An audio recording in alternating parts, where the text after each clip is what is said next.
have done a lot of work in sport, and I remember a few years back where there was a lad that no team wanted this lad. No team wanted him because they said he had problems. He was causing problems in the team. He'd been released, I think, from Arsenal, West Ham, and nobody wanted him. And I, just got back into football after a long absence through reasons that coincided with me having to give up sport professionally for injury. I needed a break from the game at every level. And it's amazing nobody wanted the player because they said he had like behavioural issues, and because I'd had experience of dealing with people with behavioural issues, eventually we gave him a go at a small League 2 club. And it's interesting really that a lot of what we covered tonight, I aimed to get into his head really.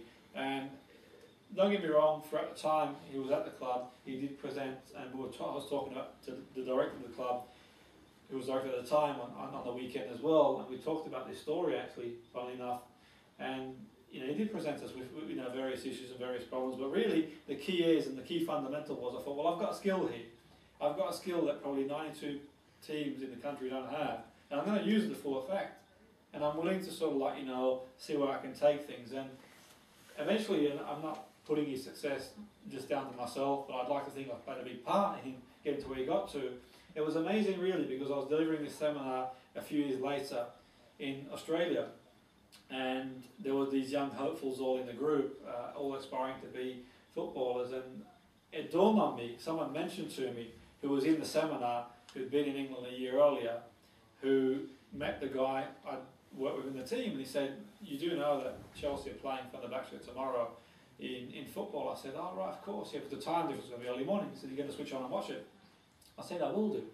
He said that Colin's playing for Fenerbahce. You do know that? I thought, well, I kind of lost track of his career, and I switched the TV on in the early hours, and he scored the winning goal against Chelsea for Fenerbahce. It was such a nice moment in life, really, because I thought, well, if nothing else, you like to think you have a part in people's lives, and as I said before, however small a part it was in him getting to where he got to, the key is having that skill sort of help, I think, be able to channel and focus those things. And when I reflected with the director, who was director at the time on the weekend, we talked about certain things that he would do and what he'd get up to and everything else really. And ultimately, some of the NLP skills were so powerful, I think, even informally, not sitting someone down, just getting to their head as and when. I think it's amazing to think that at one point he's a lad that, everyone sort of had said that was going to end up, in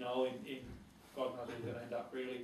But it's amazing how just having that little bit of extra skill could turn someone's life around completely. And I think that the key is really, and the moral of the story is, I think that, whether you read a book or whether you do a course or whatever you do, these set of skills are really powerful stuff. And they're powerful stuff because they're taken from people who actually are out there and are doing it, and they're walking their talk, and they have achieved really. And I think the beauty of NLP, having seen it with people I've worked with and having had the privilege of using these strategies for myself, particularly in my own times of adversity, having to give up sport and everything else, and various times through coaching, really powerful skill set that definitely can help you stay focused, build confidence, keep motivated, and find that 1% difference that makes the difference really.